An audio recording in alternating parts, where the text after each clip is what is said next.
그리스도 훈사의 자세, 품는 마음, 너그러운 마음 149번째 시간입니다. 22년 10월 20일 꿈 해석 박지사님, 내가 음욕이 올라옴. 네, 어떻게 보면 이제 뭐 음욕에 또는 뭐 어떤 부끄러운 행위를 한 것을 꿈에서 아무리 나타났어도 표현하기 어렵죠. 여자분들, 남자도 마찬가지지만. 근데 이제 주님께서 주신 꿈이고 그 꿈을 통해서 알리시고자 하는 메시지가 있기 때문에 그러나 표현합니다. 내가 음욕이 올라옴, 아버지라고 생각되는 분이 옆에 있는데도 몰래 누군가와 잠자리를 하고 싶어짐. 그러면서 어떤 남자와 같이 음란을 즐기고자 함, 성행위를 하고자 하는 거죠. 남자가 내 남편이 아닌데 괜찮을 것 같다는 생각을 가짐. 남편이 아닌 다른 남자와 성관계를 한다. 불륜이죠, 불륜. 아버지가 신경 쓰여서 다른 장소로 이동해 음란을 즐김. 이것만 보면 진짜 말하기도 부끄러운 그런 꿈인데 이걸 통해서 주님이 주고자 하시는 메시지가 있는 거죠. 해석. 음란이란 주님을 바라보지 않는 모든 것이 음란. 이 한마디 짧지만 마음에 새기면 좋을 것 같아요. 음란이란 주님을 바라보지 않는 모든 것. 그러니까 주님과 상관없는 거, 주님을 주목하지 않는 그런 것들이 다 음란이래요. 성경에도 지나가는 여자를 보고 음욕을 품는 자마다 마음에 이미 가늠하였다 그랬는데 이런 음심을 품는 것뿐만 아니고 주님과 상관없는 것에 마음을 빼앗기는 것이 음란이다. 즉 신랑이신 주님, 또 올해의 신랑이 되기를 원하시는 주님의 뜻을 거스르는 것이 다 음란한 것과 마찬가지란 거죠. 마음의 음욕을 품는 것만으로도 가늠이 되는 것은 주님께서 거하실 공간에 다른 것을 취했기 때문. 우리의 심령은 주님의 것이 되어야 되는데 그 심령 안에 주님이 아닌 다른 것을 채웠다. 우상하고도 또 밀접하게 연관되겠죠. 우리는 주님께서 거하시는 성전이고 주님을 위한 존재로 있어야 하건만 자의적으로 주님이 거하실 수 없는 마음을 품는 것은 본인이 원해서 본인이 선택해서 주님이 거하실 수 없는 마음, 주님께서 우리 안에 거하길 원하시는데 우리 안에 주님이 아닌 다른 것들을 품거나 또 세상적이고 정욕적이고 마귀적이고 육신적인 것을 좋아하고 추구한다면 거룩하신 주님께서 거기에 임재하실 수 없겠죠. 그러한 것은 간음죄에 해당하는 것. 이것이 죄의 뿌리에서 죄가 자라게 하는 것. 우리는 원죄라는 것이 있어서 우리 안에 죄성, 칠종 죄성이 들어와 있고 그 뿌리에서 죄가 자라도록 그렇게 우리가 그것을 용납하면 그것이 이제 자범죄로 열매까지 맺게 되는 겁니다. 그래서 원죄라는 그 죄의 뿌리에서 자라는 것을 잘라내지 않으면 그것이 죄를 도모하는 것이 되고 그것이 주님 앞에는 죄가 되는 거예요. 그것이 설령 행동으로 옮겨지지 않았어도 마음속에서부터 자랄 때 그것을 끊지 않으면 그 주님은 내면의 죄라고 말씀하시는 거죠. 내가 남편이 있었지만 다른 남자에게 음욕을 품었고 그 품은 음욕을 더 탐하고자 다른 장소를 찾으려 하고 계속 뭐예요? 추구하는 거죠. 그 음행을 저지를 그 장소, 방법, 또 시간, 대상 이런 것들을 계속 끊임없이 추구하는 거예요. 그런 아버지의 존재, 나에게는 경각심을 줄 수 있도록 두신 장치인데 한마디로 양심의 소리. 너 이러면 주님이 싫어하시잖아. 주님이 원치 않는 거잖아. 라고 내 양심에서 그것을 경각심을 갖게 한다는 거죠. 그게 마치 아버지와 같이. 아버지 앞에서 음란 행하는 것은 굉장히 꺼리껴지잖아요. 그런 것을 무시하는 것은 모두 음욕이 내 마음을 차지할 수 있도록 허용한 것. 그것은 죄의 뿌리에서 죄가 자라나는 것. 그렇게 자란 죄가 결국 사망에 이르는 행실을 맺게 되는 것. 네. 그래서 성경에도 분을 내어도 죄를 짓지 말고 그랬어요. 순간적으로 누가 발을 밟았는데 인사를 미안하다고 안 하고 지나가면 순간에 마음이 저 사람 뭐지? 불편한 마음이 들 수 있죠. 거기까지는 죄가 아닌데 이제 이보세요 해가지고 불러가지고 아니 발을 밟고 지나갔으면 사과해야죠. 여기까지도 괜찮을 것 같아요. 근데 이제 아무렇지 않은 척 또는 미안해요 이렇게 막 기분 나쁘게 툭 던지고 하면 그 순간에 이제 분이 막 이제 올라오겠죠. 그때부터 이제 죄를 짓는 게 되는 거죠. 이런 것들. 꿈에서 음란한 행위를 한 것은 남편은 존재하나 그 남편의 구속을 원하는 마음이 없어졌기에, 여기서는 이 남편은 예수님이죠. 예수님에 대한 믿음도 있고 또 예수님을 남편처럼 여기는 마음도 있었어요. 근데 그 남편의 구속, 그 남편에게 매이는 것, 이것을 원하는 마음이 없어졌기에 이것은 내 마음이 음욕에 주목하게 되면 남편의 구속, 내가 그 남편의 아내라는 그것, 정체성이죠. 그것을 무시하고 싶은 마음이 된 거. 예. 그래서 이제 바람 피우는 얘기, 불륜 얘기 들어보면요. 여자분들이 굉장히 막 분노하는 것 중에 하나가, 어, 남편이 바람을 폈어요. 근데 본인은 스스로 예쁘고, 능력 있고, 또 재산도 있고, 막 모든 게 예, 있어요. 대학 교수고 막 이런. 근데 남편이 바람 핀 거예요. 그래서 이해가 안 된 거예요. 도대체 나보다 얼마나 잘난 여자를 만났길래 바람 피나 가봤는데, 촌스럽고 뚱뚱하고 또는 얼굴도 별 볼이 없고 자신과 비교했을 때 객관적으로 전혀 예, 자신보다 나은 게 없는 여자한테 바람핀다. 그 때문에 더 화가 난다. 이런 얘기를 들었거든요. 그런 건 뭐겠어요. 그 여자분에게 없는 포근함이라든가 나를 이해해 주려는 거라든가 그런 보이는 외적인 것이 아닌 내면적인 것에서 충족하고자 하는 것 때문에 바람을 피우는 요소가 있었다는 거죠. 이런 것처럼 주님을 계속 원하고 주목하고 사모하고 사랑하지 않으면 주님이 아닌 다른 것에 마치 별미를 먹듯이 이렇게 주님이 아닌 다른 거. 물론 이제 객관적으로 보면 주님보다 더 사랑하는 게 없을 수 있어요. 나는 언제나 주님을 가장 사랑합니다. 순간적으로는 마음에 빈틈이 생기면 마귀가 뿌려놓은 올무 또는 씨앗으로 인해서 그런 빈틈을 타고 주님이 아닌 다른 것을 추구하게끔 살짝 이렇게 속이면서 끌고 갈 수 있다는 거죠. 마귀가 틈을 타고 들어온 것, 나의 음욕을 채워줄 남자가 때마침 나타난 것, 내 마음에 뭔가 빈틈이 생겼는데 그 빈틈을 노리는 마귀의 어떤 술수에 의해서 타이밍이 맞은 거죠. 마귀는 죄의 냄새를 맡고 모여든, 기가 막히게 맡겠죠. 그래서 마귀들끼리도 귀신들끼리도 서로 소통해가지고 누가 어떤 부분이 약하니까 나보다는 네가 더 적절한 것 같아. 네가 가서 넘어뜨려. 이런 식으로 할 것 같아요. 이런 식으로 자기가 좋아하는 죄의 냄새, 술 좋아하는 것을 좋아했던 타락한 불신자의 영혼은 그런 술 먹는 사람에게 붙는다 그러고 또 음란한 걸 좋아하는 영혼에는 그런 존재들이 또 붙는 거고 아주 미세한 냄새를 풍기는 죄일지라도 마귀는 그것을 막고 더 큰 죄를 낳기 위해 모여들게 됨. 네. 그러면 그 사람은 더 어떻게 되겠어요? 더더더 그것이 심화되겠죠.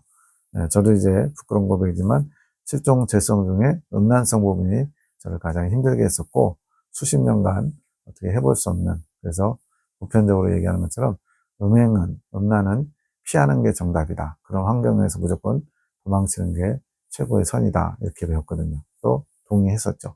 지금은 성령의 이끄심과 역사하심에 순종하면서 따라오다 보니까 이제는 성령님께서 저를 강력하게 붙들어 주셔서 저를 거기서 죄성은 아직 남아있어요. 칠종 죄성은 남아있지만 그런 음란성으로부터 굉장히 자유롭게 그렇게 해주고 계셔요.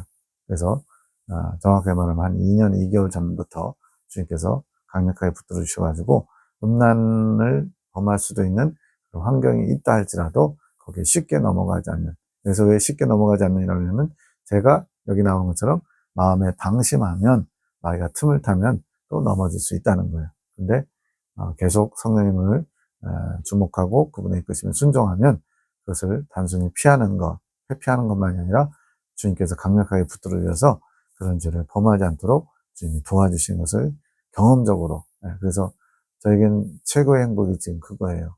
나중엔 또 달라질 수 있지만 지금은 저를 수십 년간 힘들게 했던 음란성에 지배받는 그런 죄들을 100% 깨끗하게는 아니겠죠. 그러나 주님 보시기에 그래도 많이 부끄럽지 않을 정도로 통제가 되는 제가 하는 게 아니라 제 안에 계신 성령님이 도와주셔서 전에는 이거는 내가 죽을 때까지 도저히 완전하게 끊을 수 없는 거다 이렇게 생각했는데 지금은 그게 되고 있어요. 2년 넘게. 이거는 제 인생의 큰 획기적인 전환점이기도 합니다. 그것은 법칙과도 같은 것. 최선의 방어는 죄의 구속을 원하는 것이 아닌 예수 그리스도의 구속을 원하는 마음. 이건 다른 말로 내가 범하고 있는 또는 잘 넘어지는 그 죄를 주목해서 그 죄와 싸우는 것. 이거보다 더 중요한 게 뭐냐면 그걸 바라보지 말고 주님을 바라보라는 거예요. 주님의 구속을 원하는 마음, 주님의 도우심과 주님의 사랑, 주님의 붙드심, 이것에 집중하면 자동적으로 그런 죄의 틈을 타는 것이 막아진다는 거예요. 이런 원리가 모든 것에 적용됩니다. 우리는 죄와 싸워야 되죠. 그러나 그 죄를 내 힘으로, 내 의지로, 내 노력으로 끊고 버리고 비우고 필요하지만 그게 주가 되면 안 된다는 거예요. 주님을 사랑하는 마음, 주님을 원하는 마음이 그것을 추구하는, 도모하는 그런 육적인, 정욕적인 것보다 더 크면 그것이 자동적으로 해결된다는 것을 경험적으로 배우게 됩니다. 그것은 방어막과도 같은 거 지켜준다는 거죠. 예수 그리스도 안에 나의 모든 것, 몸과 마음, 영혼에 속한 모든 것이 발견되고, 이건 뭐예요? 주님 안에 거하는 삶이죠. 그 안에 구속되기 원하는 마음이 죄가 더 잘하지 않게 되는 것. 한마디로 죄와 싸우되 죄 자체를 바라보고 내 의지와 노력으로 싸우는 게 아니라 주님을 더 원하고 주님을 바라면 해결될 수 있다는 거예요. 그리고 뿌리 박힌 죄성이 없어지면 죄성에서 올라오는 죄는 짓지 않게 되는 것. 이걸 제가 다른 그 어떤 것보다도 음란성에서 확실하게 경험적으로 하고 있는 겁니다. 그렇지만 육체의 연약함으로 넘어지는 경우가 있음. 그래서 항상 우리는 선줄로 생각하는 자는 넘어질까 조심하라. 이거를 마음에 새겨야죠. 자신이 있어 하다가 넘어지는 경우가 많죠. 육에 속한 죄성, 육체에 남아있는 죄의 성질로 인해서 그 연약함은 이긴 자, 익은 열매가 돼서도 넘어질 수 있다는 거예요. 그게 이제 다윗이 그걸 보여줬죠. 왕으로 등극했을 때 그는 이제 익은 열매가 된 것인데 그 상황 속에서 또 밧세바가 목욕하는 장면을 보고 능력이 올라왔는데 충분히 통제할 수 있는 능력을 갖고 있었어요. 하나님이 그런 능력을 허락하셨습니다. 즉 안에 생명의 법이 있었어요. 성령의 법이 있었는데 성령의 법이 있었는데 그 법을 활용하지 않고 그냥 눌러놓은 거죠. 그리고는 죄의 법을 따라서 죄를 도모하게 됨으로써 큰 죄를 범하고 평생을 남은 생애를 그것으로 인해서 고통당하는 그런 상황이 된 겁니다. 근데 이 또한 주님께서 허락하셨어요. 허락하시는 것이 익은 열매 이후에 넘어지는 과정에 있을 수 있다는 것. 이것은 더 높은 것을 사모하도록 이끌기 위해 주님께서 허락하신 겸손의 과정. 이제 그렇게 하고 나니까 다윗이 시편을 뭐라고 고백해요? 침상을 눈물로 띄울 정도로 주님 앞에 커다랗게 늘 죄송해하면서 그렇게 통곡하며 자복하며 회개하며 나는 주님 앞에 부끄러운 벌레와 같은 존재입니다. 고백할 수밖에 없죠. 이런 시련으로 인해 죄의 형벌을 받지는 않는다. 즉 죽은 이후에 형벌당한다 또는 지옥에 간다 이런 건 아니라는 거예요. 죄의 형벌은 없지만 그냥 스스로 주님을 더 사랑하지 못한 마음에 괴로움을 당하는 겁니다. 이게 지옥 가는 것만큼이나 괴로울 것 같아요. 무슨 말이냐면 주님을 사랑하는데 주님 앞에 큰 범죄함으로 인해서 주님 앞에 나가지 못하는 것, 주님과 관계가 마치 단절된 것 같이 그런 고통이 따른다는 거죠. 주님과 단절됨에 따른 고통인 것, 주님을 더 사랑할수록 그 단절의 고통은 더 큰 것. 사랑한 만큼 그 고통, 주님과 끊어지는 고통은 큰 거죠. 마치 예수님이 십자가에서 죽으실 때 모든 인류의 죄를 겟세마네 동산에서 그 죄가 담긴 잔을 받아 마심으로 죄덩어리가 되셨잖아요. 온 인류의 죄가 다 전가됐으니까. 그때 그 예수님을 아버지 하나님이 고개를 돌려 외면하신 거죠. 그 겟세마네 동산에서 잔을 받아 마신 순간부터 십자가에 죽으시는 그 순간까지 그 시간이 예수님은 아버지 하나님과 단절된 고통의 시간이었거든요. 그러니까 얼마나 고통스럽으면 아버지 나의 하나님 어찌하여 나를 버리시나이까 이렇게 하늘을 향해 외치셨을까요? 그런 단절의 고통, 그것이 주님은 너무나 괴로워서 겟세마네 동산에서 이렇게 3번씩이나 피땀을 흘리며 기도하셨던 거죠. 그 고통 때문에. 22년 10월 25일 나눔 시간 저녁마다 이제 모여서 나눔을 갖습니다. 말씀 가지고 그때 주님이 말씀하시기를 각자에게 내가 지금 무엇을 원하겠느냐 너희에게 내가 뭘 원하겠는지 한번 묵상해 봐라 이거죠. 그것 각자가 이제 주님이 제게 이걸 원하실 것 같다라고 답을 하신 것에 대해서 열심을 내라고 하신 그것을 마음에 품으라고 하신 어느 정도 다 맞는 답을 찾았나 봐요. 주님이 내게 이걸 원합니다. 저걸 원하실 것 같아요. 이렇게 그것을 마음에 품고 창조 목적의 회복은 내가 원하며 마음에 품을 때 이루어질 수 있는 것. 이렇게 내가 원한다, 마음에 품는다. 지금 품는 마음을 지금 우리가 나누고 있잖아요. 이 품는데 주님의 말씀, 내게 주신 말씀, 내게 주신 계시를 마음에 품을 때 그것이 내 안에서 이루어지는 거죠. 주님은 우리가 회복되기 원하시지만 우리 각자가 그것을 진정으로 원하지 않기에 이루어질 수 없는 것이고 더딘 것. 주님 우리가 창조 목적의 회복, 즉 타락한 인간의 것을 벗어버리고 주님으로 새 사람을 있기를 원하셔요. 그게 이제 창조 목적이 회복되는 건데 그것을 진정으로 원하지 않으면 그것이 이루어질 수 없고 또 원하더라도 주님이 원하시는 분량을 채우지 못하면 간절하지 않으면 더디게 이루어진다는 거죠. 주님의 열심은 우리가 따라가지 못하고 있는 것, 여호와의 열심히 이를 이루리라. 이러하는 계속 우리에게 주님의 온 마음을 다해서 당신의 뜻을 이루시기 원하시는데 우리는 거기에 화답하지 못하는 부분들이 있는 거죠.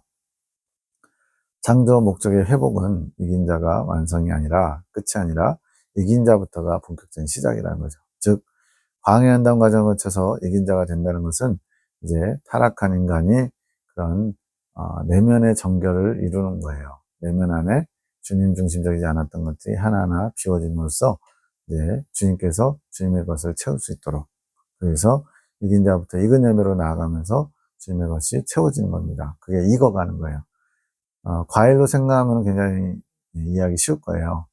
이제 식물이 씨가 심어지고 자라서 보통은 이제 과일나무는 한 3년에서 5년 정도 자라야 열매를 맺는다 그러는데 열매는 맺어지되 익지 않으면 먹을 수 없죠. 먹을 수는 있지만 그 가치가 충분하지 않죠. 근데 모양을 갖췄어도 그 크기를 갖췄어도 익어야 된다는 거죠. 그 익을 때 이제 주님으로 채우는 거예요. 그래서 창조 목적의 회복은 이긴 자는 이제 그 열매를 맺는 그 순간까지 가는데 아직 익지는 않은 거죠. 그래서 이긴 자부터 시작해서 익은 열매를 거치고 나아가 완전한 회복, 그게 바로 완덕인데 거기까지 나가야지 창조 목적이 회복되는 거예요. 그래서 어떻게 보면 이긴 자 될 때까지는 창조 목적을 회복하는 질서가 회복되는 그래서 창조 질서의 회복이라고 표현하는 것이고 이긴 자부터는 창조 목적이 회복되는 거라고 말씀하는 겁니다. 더 열심을 내어야 함. 이 정도면 되겠지가 아닌 더 주님께 열심을 내어야 함. 사람마다 성향이 달라서 스스로 어느 정도 원하는 만큼 되면 멈추려고 하는 사람도 있어요. 뭐 좋게 말하면 이제 만족할 줄 아는 사람이고 안 좋게 말하면 스스로 선을 그어가지고 더 이상 성장이 안 되는 제한된 사람이겠죠. 어떤 사람은 열정적으로 막 정말 남들이 따라가기 힘든 그런 열정을 품고 달려가는 사람도 있어요. 근데 문제는 그러다가 한순간에 또 까부러지면 막 진짜 나락으로 떨어진 것처럼 정반대로 이렇게 기복이 심한 사람도 있죠. 그래서 장단점이 있는 것 같아요.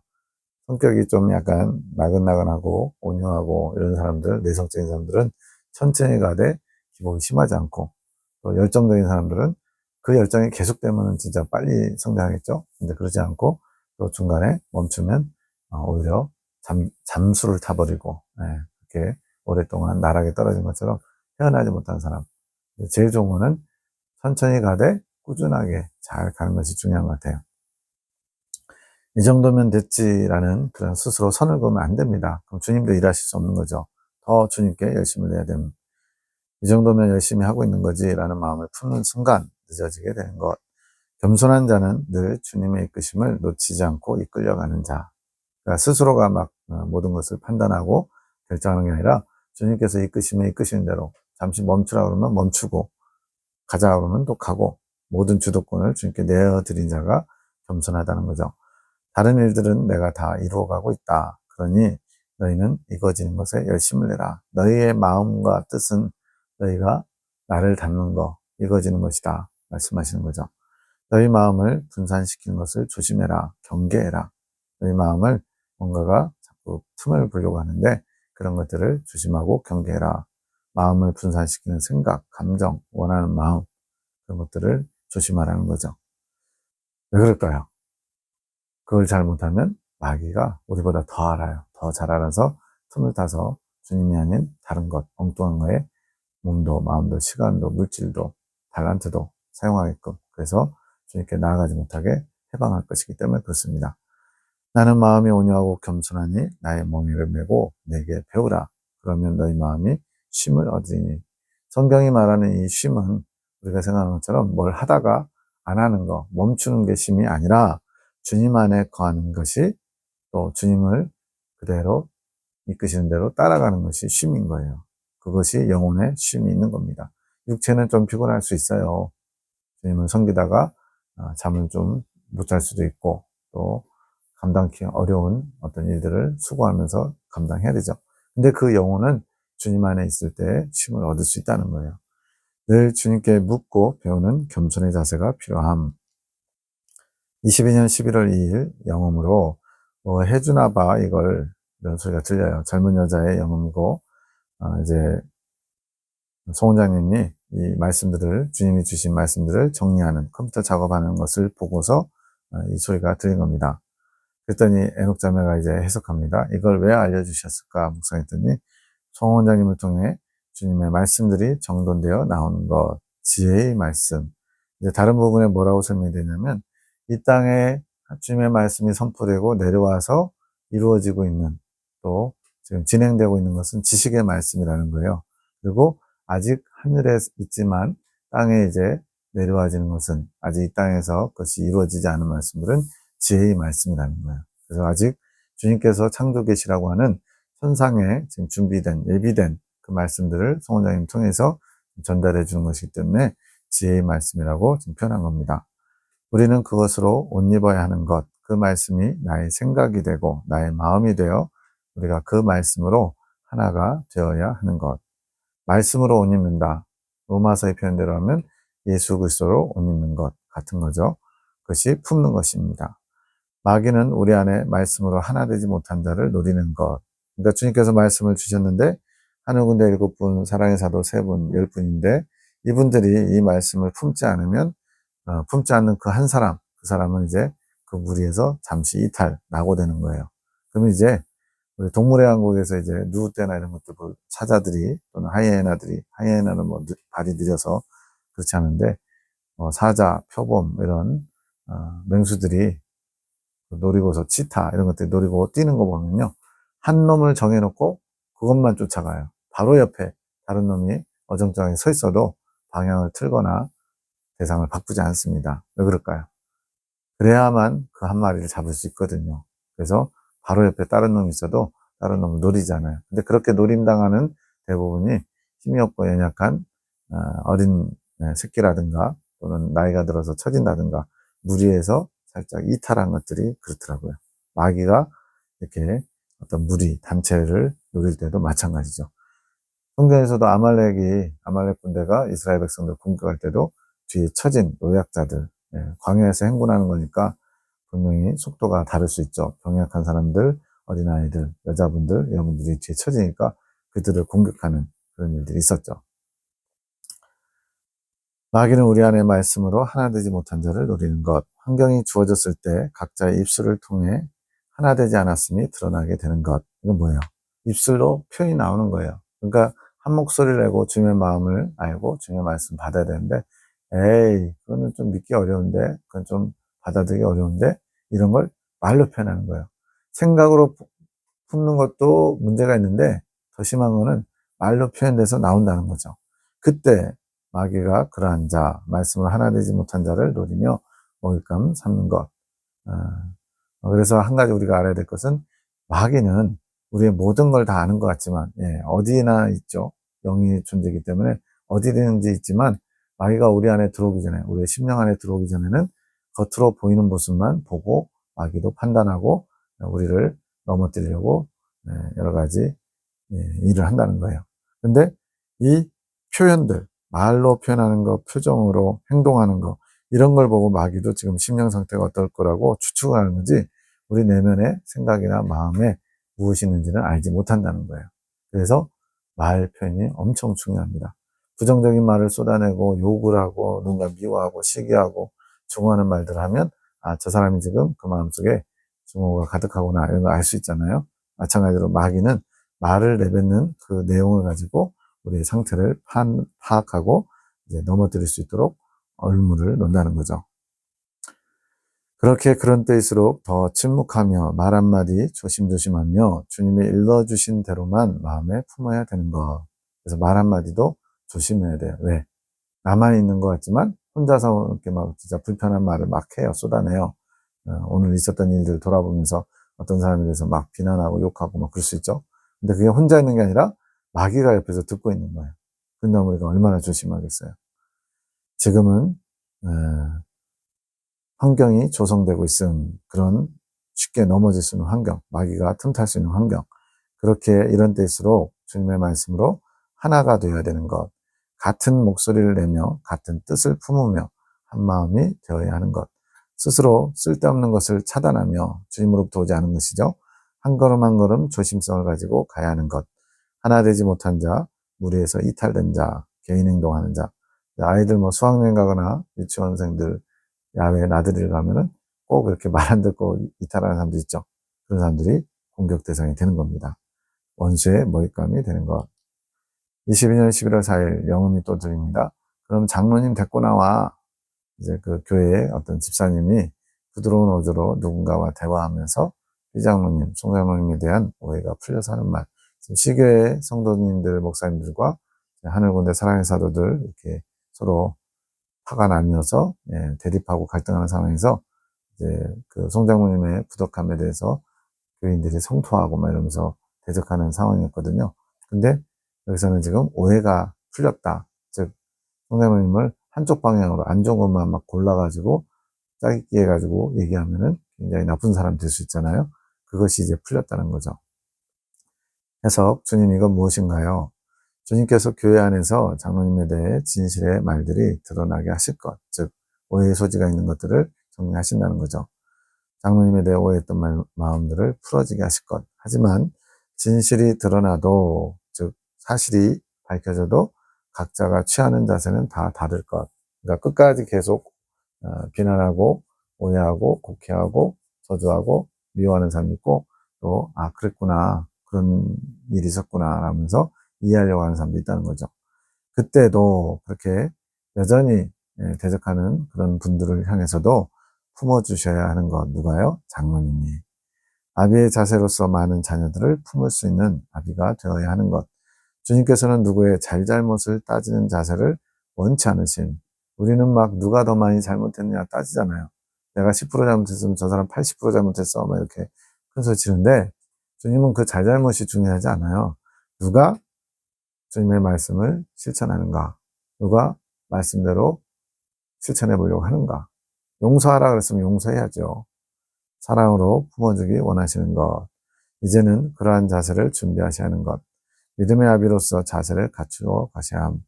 믿음의 아비 자세를 갖추어 가실수록 주님께서 더 세워가실 것. 계속 주님은 아브라함처럼 축복의 통로로, 축복의 아비로, 믿음의 아비로 세우길 원하세요. 그래서 자녀들을 품듯이 영적인 자녀들을, 특별히 시교의 분들을 성장님이 품고 그들을 위해서 사랑으로 기도해 주길 원하시죠. 마음의 자세를 준비하면 할수록 주님께서 실상을 경험할 수 있도록 세워가신다는 말씀. 믿음의 실상. 믿음은 바라는 것들의 실상이요, 보지 못하는 것들의 증거라고 했잖아요. 내가 판단하기에 이거는 도저히 안 돼. 또는 불가능해. 결코 그들이 받아들일 리가 없어. 내 눈엔 그게 보여도 주님의 뜻에 순종하면 주님께서 하시는 것을 보게 된다는 거죠. 그게 믿음이죠. 믿음이란 성령님이 일하심을 보는 겁니다. 내가 뭘 할 수 있다. 이게 믿음이 아니고 성령께서 이끌어 가시는 것을 볼 수 있는 눈. 그게 바로 믿음의 눈이에요. 그렇게 믿음의 아비로 완전히 세움받으시면 주님의 빛이 이 장로님을 통하여 흐르게 될 것. 상대방들 탓이 아니고 내가 변화되면 상대방도 바뀐다. 이거죠. 22년 11월 10일 환상이 보이는데 양말이 보이고 언약이가 신을 양말, 앞부분과 뒤꿈치 부분만 빨간색. 머릿속에 상상해 보시죠. 나머지는 회색. 이쁜가요? 양말이. 자, 주님 이거 무엇인가요? 양말은 발을 보호하는 거. 때로는 어디에 발을 찔 때 양말을 신으면 좀 덜 찌고, 또 병 같은 거 깨진 거 좀 밟더라도 양말 신었으면 좀 낫죠. 발은 수치를 의미하고, 언약이가 이제 자신의 수치를 가릴 수 있는 수단을 주님께서 준비해 주셨다. 양말을 말하는 거예요. 그것이 말씀이다. 언약의 수치를 가릴 수 있게 하는 양말을 주님께서 준비해 주신 그것을 신어야 된, 신는 것은 내 몫이죠. 언약이 스스로 그 양말을 신어야 하는 것. 하지만 주님께서 신을 수 있게 도와주시며 이끌어 가실 것. 그런데 거기 앞부분과 발 뒤꿈치, 제일 잘 구멍 나는 곳이죠. 그런 쉽게 떨어지는 부분을 빨간색으로 돼 있는데 주님의 보호하심, 잘 구멍 날 수 있는 부분을 특별히 더 보호해 주신다는 거죠. 회색은 아직 밟지 못한 언약의 행실을 말씀하시는 것. 회색, 검정색, 대체로 안 좋게 나온 거예요. 주님의 말씀을 통해 자신의 수치를 가릴 수 있는 양말을 신었다고 하더라도 우리에게 그런 양말을 주셨어요. 그러나 우리가 보기에는, 사람 보기에는 아직 더 정결해져야 할 행실들이 눈에 보인다는 것. 그래서 회색 부분이 많이 보이는 거죠. 부족한 부분, 연약한 부분.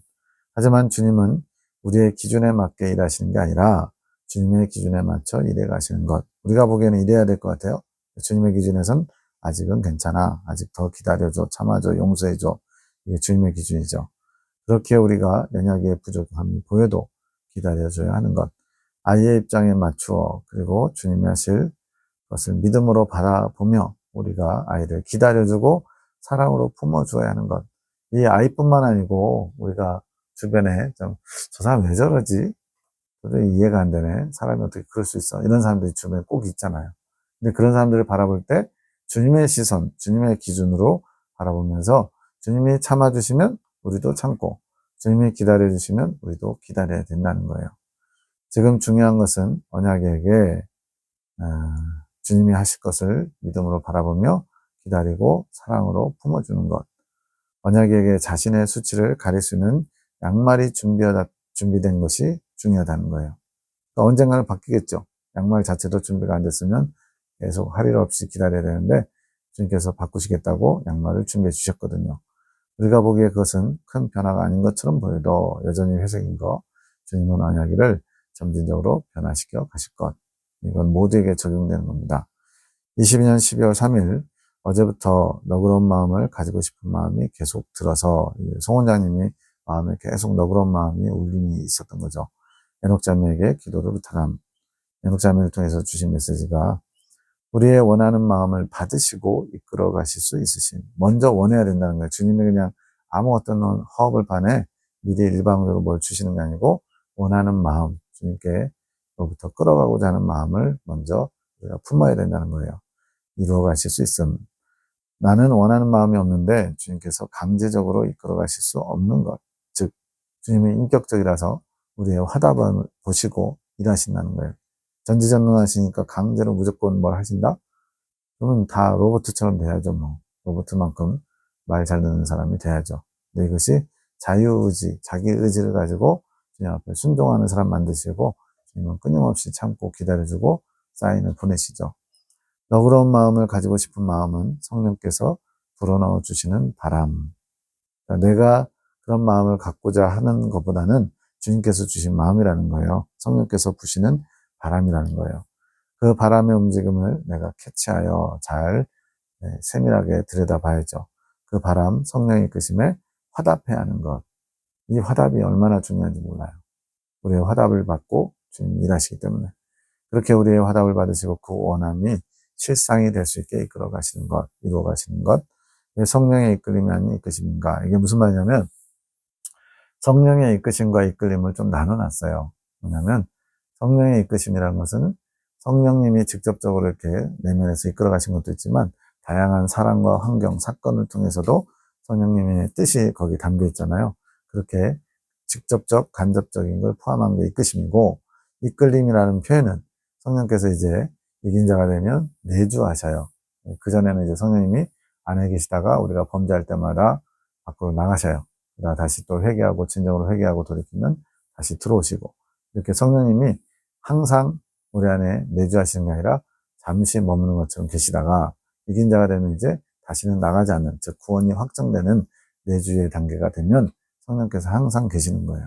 그때 성령께서 이끄시는 것, 직접적으로 이끄시는 것. 그러니까 광야의 전 가운데는 성령님의 직접적인 이끄심과 환경을 통해서 말씀하시는 간접적인 것이 같이 있었다면 이긴 자부터는 이제 성령께서 항상 내주하심으로 이제 이끌어 가시는, 직접적으로 이끌어 가시는 그것이 되는 거예요. 물론 환경적으로도 되죠. 근데 보다 더 그 중심에 성령님께서 더 주도권을 가지고 이끌어 가시는 거죠.